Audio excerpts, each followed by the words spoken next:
अब तो देखो हमारे में है, मैं ये बिल्कुल मानता हूँ, लेकिन Still having a problem with our age gap? या age gap thing. Well, we love each other. Love इतने लव आप उसकी माँ के बराबर हो. देखो आप हमारे से भी उम्र में बहुत बड़े हो. The audio that shattered everything didn't come from a tabloid or a fan edit. It came from Sumit's own voice. A single clip, 30 seconds long, posted anonymously in the middle of the night, changed the way millions of people saw one of 90 Day Fiancé's longest-running love stories. In that grainy recording, Sumit allegedly admits what fans had whispered for years, that marrying Jenny wasn't just about love, it was about opportunity. His tone was calm, almost casual, like he didn't realize the microphone was still on. He said something about doing what he had to do, and everyone dreams of America. And for Jenny, that sentence became the ghost she couldn't unhear. Within hours, Reddit threads caught fire. Twitter turned into a courtroom. The phrase Sumit exposed trended across continents. Jenny's name, once associated with love against all odds, was suddenly paired with words like betrayal, manipulation, and heartbreak. TLC fans who had rooted for her for years now watched in silence as the woman they'd defended became the target of the cruelest kind of truth. The kind that plays back in your own partner's voice. When the producers arrived at Jenny's apartment in Gurugram, they didn't tell her what she was about to hear. They just asked her to sit down. The room was quiet, except for the faint hum of the air conditioner and the whir of a camera being adjusted. A phone was placed in front of her, screen dimmed. The producer pressed play. At first, her face didn't move. She sat there, frozen, eyes fixed on nothing. Then came the second playback. Her lips trembled, but she said nothing. The third time, she whispered, "Again." And when the words repeated, when Sumit's voice filled the room once more, Jenny's expression broke. Years of devotion collapsed in real time. There was no script, no cue, no dramatic music. Just raw disbelief and the sound of someone realizing they may have built their life on a lie. When the clip ended, Jenny reached for her phone with shaking hands. She scrolled through messages she hadn't yet seen. Fans tagging her, journalists requesting comments, friends asking if it was real. The internet already knew before she did. That's the cruelty of fame. It doesn't wait for you to process. She stood up quietly, as if every breath hurt. The producer asked if she wanted to stop filming. She didn't answer. She walked toward the bedroom, camera still rolling, her back straight, but her steps uneven. A quiet, haunted strength.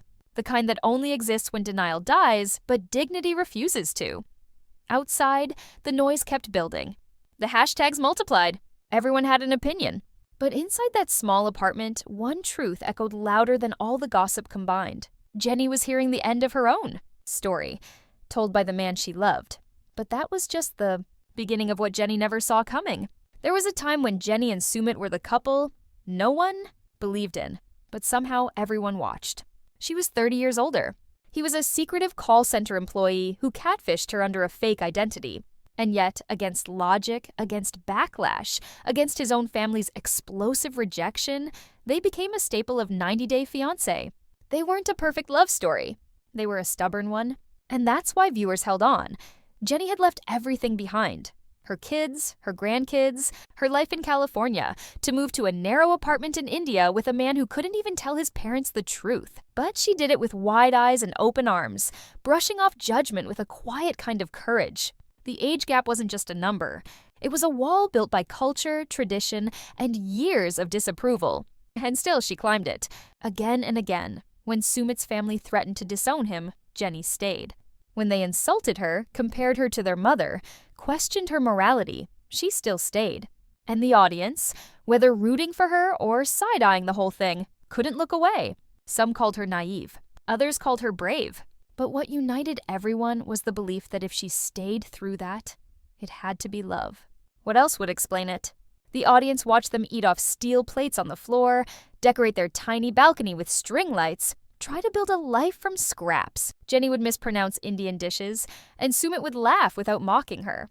There was a tenderness there, or at least it looked like it. Enough to make the show worth renewing. Enough to keep fans forgiving. But that sweetness started to sour once cameras turned off and other footage slipped in.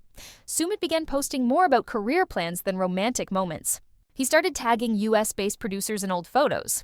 A few fans noticed that his Instagram likes shifted from travel memes to immigration reels. Jenny didn't post much, but when she did, she looked tired. Not angry, just Worn down, then came the whisper reports.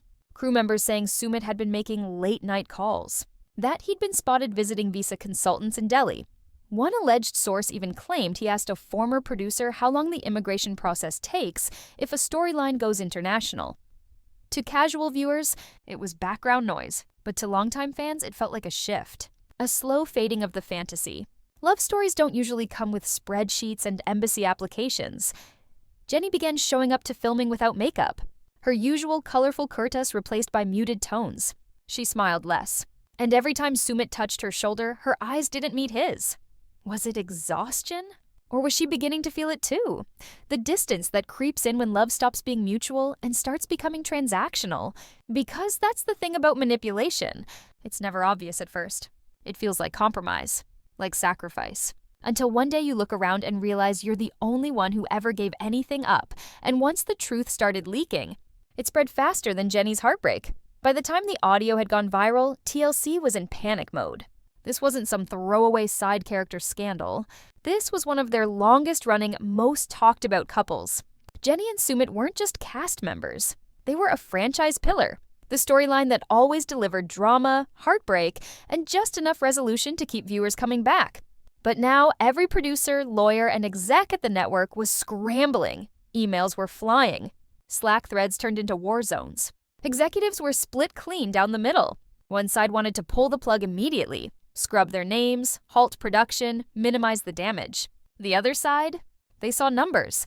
Clips of Jenny sobbing had already hit 1 million views in under 12 hours. TikTok was dissecting every second of the leaked audio. There was a headline every hour, and someone in the room said what everyone was thinking. Controversy sells. Producers weren't much more united. Some had spent years building trust with Jenny. They knew her breaking point wasn't just TV. It was real. They saw the toll, the sleepless nights, the silent meals, and they hated what the cameras had become. But others saw a goldmine. They pushed to keep filming. Capture everything, one producer allegedly told a crew member. This might be our next Danielle and Mohammed moment. That's when the legal team got involved. TLC's lawyers weren't interested in tears or ethics. They were focused on contracts. And Jenny and Sumit were still under one. NDA clauses. Filming obligations. Public behavior rules. If either of them said the wrong thing publicly, it could trigger financial penalties or breach of contract lawsuits. Which meant even if Jenny wanted to disappear, she couldn't. Not entirely. Behind closed doors, the lawyers issued a temporary gag order. No public statements without review. No interviews. No Instagram lives. The couple, already unraveling, was now gagged and tied to the very machine that had broadcast their relationship into millions of homes. But the worst part? The network still wasn't protecting Jenny? Not really. Instead of issuing a statement condemning the manipulation or expressing concern, TLC stayed quiet. The silence was deafening and strategic. Every second they waited, the buzz grew louder. Viewers started asking, if the network knew this was happening, why didn't they step in? Because here's the dirty secret of reality TV. It doesn't exist without emotional exploitation. The best storylines are the messiest ones. And Jenny and Sumit were textbook, cultural conflict, age gap, family rebellion, and now betrayal. The perfect storm. In private, TLC began quietly editing together a potential special episode, a breaking point documentary to air if things completely imploded. Meanwhile, Jenny sat in her apartment, locked in a contract, while the world dissected her heartbreak like it was entertainment. Sumit, still mostly silent, hadn't issued a real denial. Just vague dismissals and claims of being taken out of context. But the silence wasn't helping him. It was making him look calculated, strategic, like a man who knew exactly what he signed up for. The couple that once defied every odd was now facing the one thing no storyline could outrun: the truth.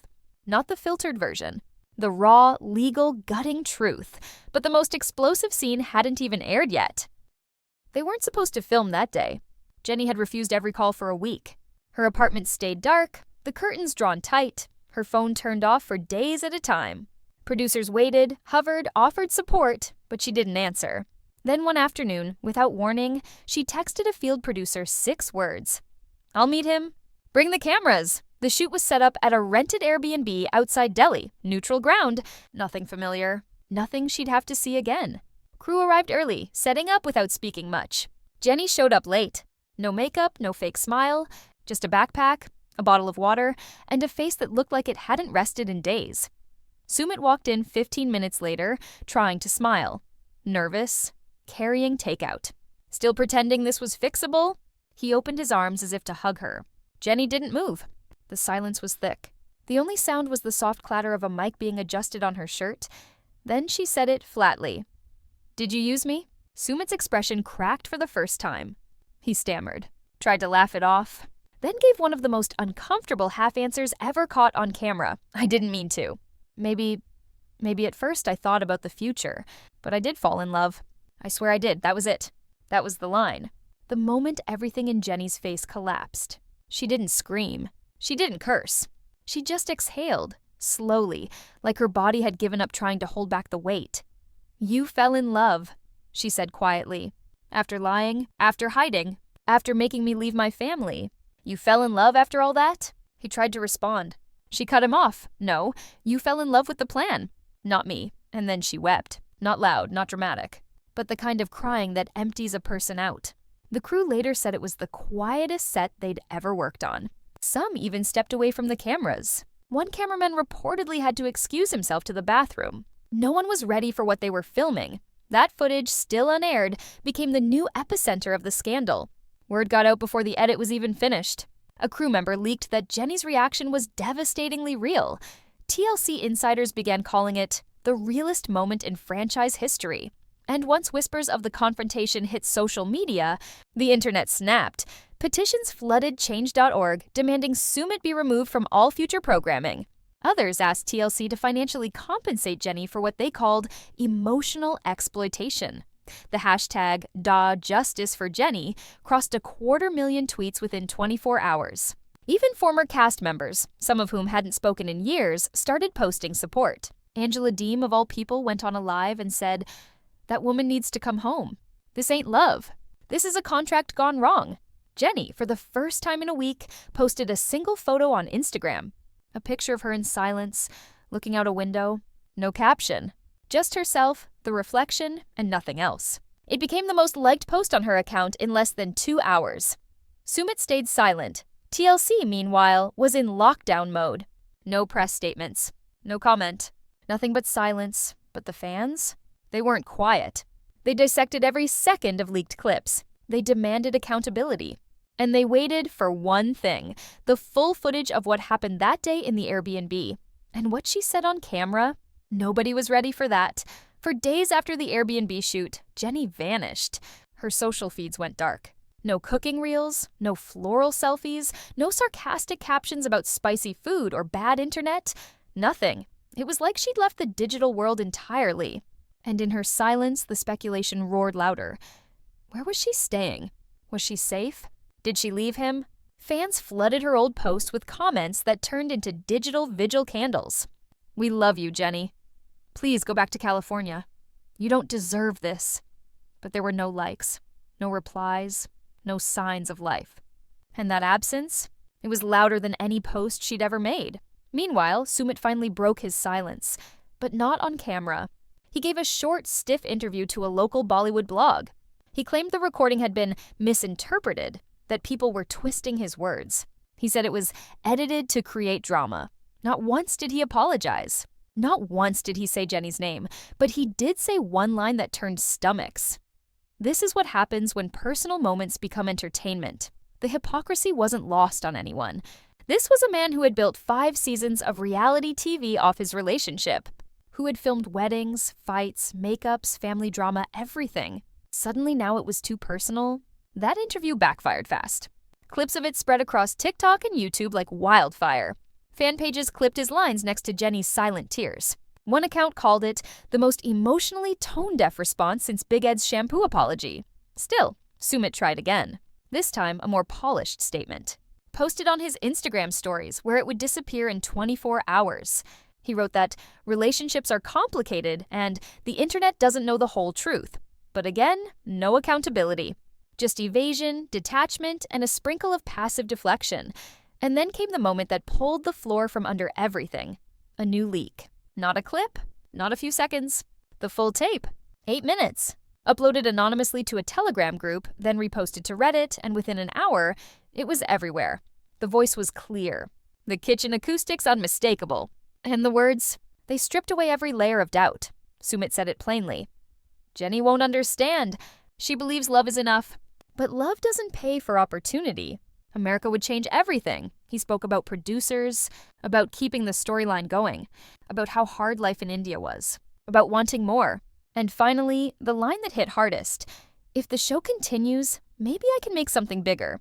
She'll forgive me like always. No denial could erase it now. No editing excuse. This was him. Unfiltered, unguarded, and undeniable. Within the hour, Jenny's name was trending again. This time with heartbreak behind it. Forgive what trended on X. Green card love story flooded Instagram. People who once doubted her, called her naive, desperate, were now defending her with a vengeance. But still, she stayed silent. Until TLC cameras returned for one last scene, producers convinced her to sit down once more, in a bare apartment with nothing on the walls. She agreed. No makeup, no team. No questions off limits. She wore a plain gray top. No jewelry, no color, just her. When asked what she wanted to say, she didn't speak for a few seconds. Then came the voice, raspy and low. I gave him everything. My time, my body, my family. I didn't come here for a vacation. I came because I believed it was real. She looked down for a second, and her hands shook slightly. I knew people laughed at me. I knew they thought I was foolish. But I didn't care, because I had peace in my heart. I thought we were building something honest. Then she paused again. But if all this time, I was just a placeholder until he could build something better, then I don't want to be part of that story anymore. And then, for the first time in the entire scandal, she looked directly at the camera. I'm done. There was no music. No fancy editing. No fade to black, just that. And her eyes, full of tears, but finally clear. That clip was only aired once. But in that single broadcast, Jenny said more with 12 words than Sumit had with 100 dodges. The internet exploded all over again. Support pages launched. Women shared their own stories of being emotionally used. Older fans especially rallied around her. The narrative wasn't just about betrayal anymore. It became a reflection of what happens when love is treated like a means to an end. TLC went into emergency mode. They halted filming indefinitely, issued a vague statement about supporting cast during difficult moments. But the damage was already done, not just to a relationship, to a brand, to a storyline that was supposed to be about love beating the odds. And for Jenny, she went quiet again. But this time, it didn't feel like hiding. It felt like healing. But before filming was shut down, one final twist caught everyone off guard. The moment Jenny said, I'm done, it didn't just mark the end of a relationship. It cracked open a bigger question that viewers couldn't ignore anymore. What does love actually look like on reality TV? Is it real if it starts on screen? Is it love if it ends in contracts, edits, and leaked tapes? For years, shows like 90 Day Fiancé sold the fantasy that love could conquer language barriers, time zones, and cultural pressure. And maybe sometimes it does. But when the cameras roll long enough, the cracks don't just show, they widen. And what was once charming or quirky begins to feel strategic, even sinister. Jenny and Sumit were never polished. They weren't Instagram perfect or influencer branded. They were awkward. They fought. They cried. That's why people believed in them. That's why it hit so hard when the truth, or at least Sumit's version of it, slipped out. Because for Jenny, it was never a storyline. It was her life. Her real, aching, irreversible life. And that's what people started to realize after the scandal. This wasn't about one man's mistake. It was about what happens when love becomes a transaction, when loyalty is met with manipulation, when one person gives up everything and the other keeps an exit strategy hidden in their back pocket. The fallout forced fans to re-examine what they thought they knew. Was Jenny brave or just used? Was Sumit ever sincere or always calculating? Could both be true? Because sometimes manipulation wears a kind face. It holds your hand. It makes tea when you're sick. It says all the right things while quietly counting what it gets in return. And loyalty, in the wrong hands, becomes a leash, not a bond. What rattled the audience wasn't just that Sumit may have used Jenny, it was how long it lasted, how convincing he was, how invested they had been in each other's story. If someone could fake that much for that long, what did that say about every other love story on the show? Even former cast members started speaking up, not just about Jenny's pain, but their own regrets. One admitted she felt pressured to stay in a toxic relationship just to fulfill a filming schedule. Another said producers encouraged her to play it up when things were falling apart. The curtain wasn't just pulled back, it was torn down, and in the middle of it all, something else stirred. A quiet reckoning with how women like Jenny are treated. Older women in younger relationships. Foreign women with accents. American women with wrinkles.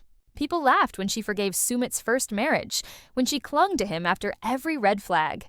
But now, those same voices were apologizing, owning their cruelty, saying she deserved better.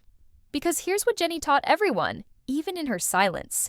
Heartbreak doesn't erase your strength. It doesn't make you foolish. It means you had enough love to try, even when the odds were bad and the edits were worse. But not all the questions had easy answers. Legally, there was no clear path. Sumit hadn't technically broken any law. There's no clause against ambition. Wanting a better life isn't illegal, even if the path to get there breaks hearts along the way. TLC's contracts, airtight and ruthless, meant Jenny couldn't just walk without consequences. Reality TV blurs the lines between personal and professional, between love and labor, and the cultural double standards. They were impossible to miss. A younger American man with an older Indian woman would have been mocked. If the roles were reversed, if Jenny had been caught saying she married for a visa, the internet would have ripped her apart. But Sumit got nuance, defenders, excuses. He was pressured by poverty. He's from a different culture. He probably didn't mean it like that. But when Jenny cried, she was called desperate, lonely, gullible. That hypocrisy stung more than any tape ever could. Still, not everything ended in darkness. Something shifted slowly among the fans. The conversation turned from mockery to empathy. People who had once laughed at Jenny's age or desperation started sharing their own stories of being used, of staying too long, of being gaslit by someone who promised forever. In her quiet exit, Jenny gave them something more powerful than a happy ending. She gave them truth. Not the kind you find in scripted closure, but the kind that hurts and heals at the same time. The kind that tells you it's okay to leave when you finally see what's real. And for the show, the damage was done. Advertisers paused their campaigns. TLC suspended spin-offs. One insider said the network was reevaluating how they vet couples. But no one held their breath. The machine doesn't stop, it just reshapes. But the viewers, they're smarter now. They watch differently. They ask better questions. They spot the red flags faster. Because this scandal didn't just expose Sumit, it exposed how easily love gets weaponized when cameras are rolling and contracts are binding. As for Jenny, she hasn't returned to social media. No new interviews. No revenge tell-all. Just silence. But for the first time in years, it doesn't feel like silence from fear. It feels like space, a choice, a boundary. Some fans say she's back in California, surrounded by family. Others claim she's still in India, tying up loose ends. No one really knows. And maybe that's the point. Maybe she's finally reclaiming something that was taken from her the moment she signed that first TLC release form. Her story, told on her terms, because in the end, the question was never whether love was real. It was whether it was respected, and that's what broke the illusion. Not the betrayal itself, but the ease with which it was explained away. The smirk, the deflection, the silence that followed. Because when love is weaponized, forgiveness becomes the final battlefield. Jenny didn't slam the door. She didn't give a final monologue or demand one last close-up. She just zipped her suitcase, looked once at the apartment that held years of sacrifice, and walked out. The cameras didn't cut. They followed her to the threshold, then stopped, because even reality TV knew when it wasn't welcome anymore. Inside, Sumit sat alone. No crew approached him. No one asked for comment. The silence said enough. What began as a love story for the screen ended in a room full of people too tired to pretend it was entertainment. Back in Los Angeles, TLC executives shifted focus. A new scandal was brewing with another couple, one involving wire transfers, deleted DMs, and a ring that never made it to the altar. The cycle continued. The drama machine didn't sleep. It just changed names. And if you thought Jenny and Sumit's truth was brutal, you haven't seen what's coming next. But this isn't the only time love turned into leverage on reality TV. Wait till you see who used forgiveness as their final con, coming up next on TLC Drama Live.